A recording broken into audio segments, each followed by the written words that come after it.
सिन्दूरारुणविग्रहां त्रिनयनां माणिक्यमौलिस्फुर तारानायकशेखरां स्मितमुखीमापीनवक्षोरुहां पाणिभ्यामलिपूर्णरत्नचषकं रक्तोत्फलं बिभ्रतीं सौम्यां रत्नघटस्थरक्तचरणां ध्यायेत्परामम्बिकाम् अरुणां करुणातरङ्गिताक्षीं धृतपाशां कुशपुष्पबाणचापाम् अणिमादिभिरावृतां मयूखैरहमित्येव विभावये भवानीं ध्यायेत्पद्मासनस्थां विकसितवदनां पद्मपत्रायताक्षीं हेमाभां पीतवस्त्रां करकलितहे लसद्हेमपद्मां वराङ्गीं सर्वालङ्कारयुक्तां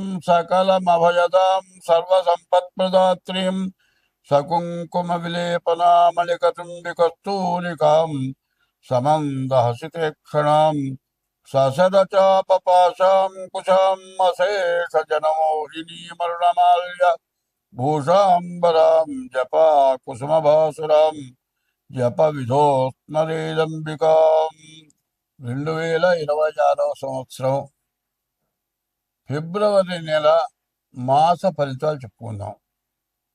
ఇంతకుముందు 3 నెలలు శుక్రమోర్జవి, వివాహాది శుభకార్యాలు ఏవి జరగడానికి అవకాశం లేదు. మరి ఫిబ్రవరి 14వ తారీఖు నుండి మరి శుక్రమోర్జం అయిపోయింది. అక్కడి నుంచి లగ్నాలు, శుభలగ్నాలు, మాఘమాసం లగ్నాలు ప్రారంభమవుతున్నాయి. మరి ఈ మాఘమాసంలో వివాహాది శుభకార్యాలన్నిటికీ కూడా మంచి రోజులు. అట్లాగే తర్వాత మహాశివరాత్రి, ఇది చాలా మనకు హిందూ ధర్మానికి చాలా విశేషమైనటువంటి పండగ. శుభముహూర్తాలు ఫిబ్రవరి 13 నుంచి శుభముహూర్తాలు. తర్వాత ఇది అయిపోయిన తర్వాత 15వ తారీఖు మాత్రం మహాశివరాత్రి, శివుడికి ప్రీతి అయినటువంటి రోజులు. ఈ మాఘమాసం పాల్గొన మాసం పూర్తిగా లగ్నాలు ఉన్నవి, మంచి టైములు ఇవి. కాబట్టి అన్ని కార్యక్రమాలకు కూడా చాలా విశేషమైన రోజులు. తర్వాత ఇప్పుడు వస్తున్న పరిస్థితులను బట్టి చాలామంది వివాహం దగ్గరికి వచ్చేప్పటికల్లా చాలా తేడా పడుతున్నారు. ఎట్లా అంటే ముందు పేర్లను బట్టి చూస్తున్నారు. పేర్లను బట్టి చూస్తే తర్వాత తేడా వస్తుంది. పేర్లను బట్టి చూడటం కాదు, డేట్ ఆఫ్ బర్త్ని బట్టి చూడాలి. డేట్ ఆఫ్ బర్త్, పుట్టిన తారీఖు, నెల, సంవత్సరం, టైంని బట్టి వివాహానికి చూడాలి. అట్లా చూడకుండా ఏదో పేర్లు బట్టి పులి, మేక, ఆవు, పులి ఇట్లాంటివి చూస్తున్నారు. అది కాకుండా ఎట్లా చూడాలి అంటే, మరి భార్యాభర్త ఇద్దరికి కూడా షష్టాష్టకాలు అంటారు. వీళ్ళ రాశికి 6వ రాశి, వాళ్ళ రాశికి 8వ రాశి, ఇది షష్టాష్టకాలు. ఈ షష్టాష్టకాలు కనుక చూడకుండా పెళ్లి చేస్తే పెళ్ళైన తర్వాత నెల తిరగకుండానే వాళ్ళు విడబడిపోయే పరిస్థితులు ఉన్నాయి. ఇది కాకుండా కాలసర్పదోషం, కుజ దోషం, ఇవి ఒకటి, షష్టాష్టకాలు ఒకటి ముఖ్యంగా చూడాలి. ఇవి చూడాలంటే ఇద్దరికి కూడా, పెళ్లి కూతురు పెళ్లి కొడుకు కూడా డేట్ ఆఫ్ బర్త్లు అన్నీ చూసుకోవాలి. ప్రతి వాళ్ళు ఏం చేస్తున్నారంటే వివాహానికి ఖర్చు ఎంత ఖర్చు పెడుతున్నారంటే, ఒక భోజనం, పాట కచేరీను, మరి సరిగ్గా చెప్పాలంటే మరి ఈ భోజనం ఎట్లా ఉంటుంది, అంతా రకరకాలైన పిండి వంటలు విపరీతమైన ఖర్చు పెడుతున్నారు. బఫే అంటారు.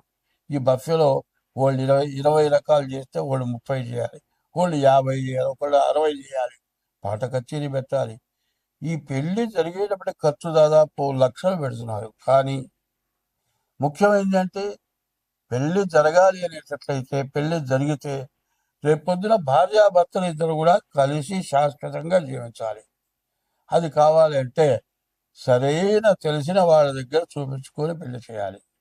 అట్లా కాకుండా బ్రాహ్మడు లేకపోతే జ్యోతిష్యం చెప్పేవాడు ఇది ఇట్లా చెప్పాలి, దేనికి ఇంత ఖర్చు అవుతుంది అనగానే ఎందుకు ఇంత ఊరికే చెప్పండి, తేలిగ్గా చెప్పండి. తేలిగ్గా చెప్పేది బరువుగా చెప్పేది ఏంటి?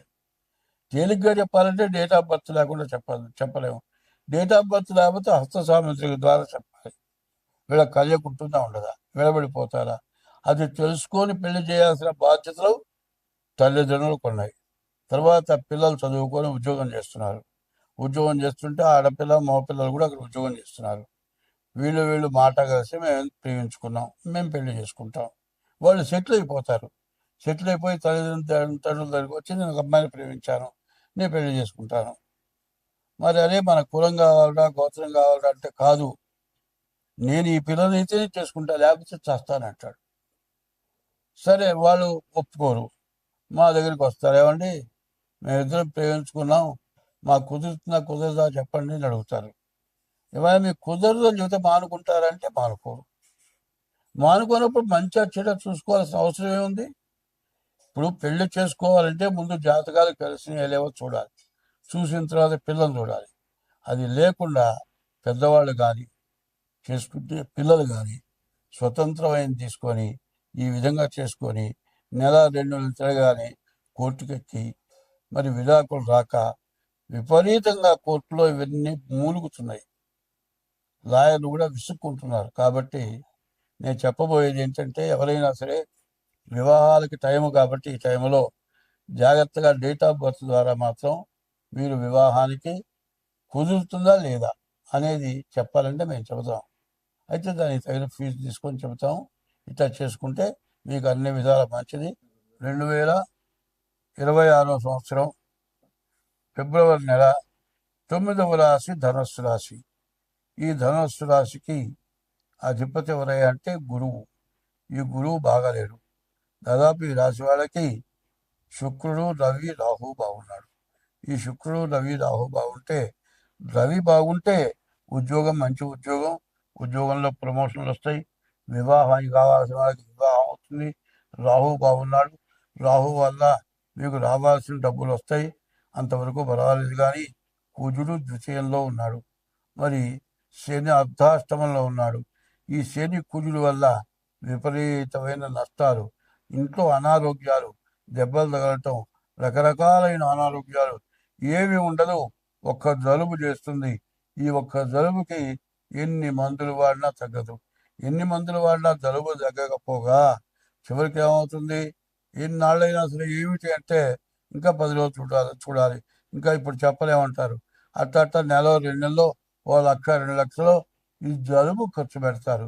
చివరికి వచ్చేవాడు దాని అంతా అది పోతుంది. రోగ నిర్ధారణ కాదు.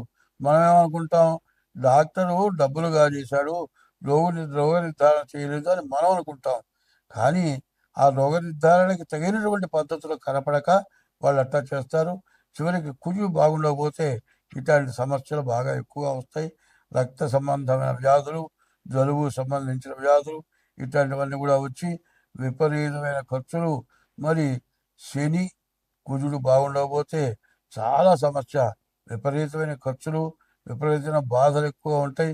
ఈ రాశి వాళ్ళకి పైన ఈ ధనుస్సు రాశి వాళ్ళకి అర్ధాష్టమ శని, 4గింట ఉన్నటువంటి శని వల్ల విపరీతమైన ఖర్చులు, చాలా బాధలు, చెప్పుకోలేని బాధలు, విపరీతమైన అప్పులు, అప్పుని మించిన అప్పు, అప్పు కంటే వడ్డీ పెరుగుతుంది.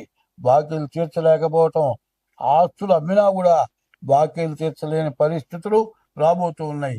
కాబట్టి ఈ రాశి వాళ్ళు డేట్ ఆఫ్ బర్త్ ద్వారా ముందుగా జాతకం చూపించుకొని దానికి తగిన శాంతి చేసుకోండి. ఏదో చెప్పాడు అనేటువంటి ఆలోచన వదిలేయండి. నన్ను కాదు, ఇంకెవరినైనా కూడా కనుక్కోండి. ఎందుకు చెబుతున్నానంటే, మీరు పుట్టిన తారీఖు, నెల, సంవత్సరం ద్వారా కానీ హస్త సాముద్రిక ద్వారా కానీ మీ జాతకం చూపించుకొని మరి జాగ్రత్త పడండి. అందులో శుక్రుడు బాగున్నాడు. పైన ఏమవుతుంది? నీచ స్త్రీ సాంగత్యం రావచ్చు.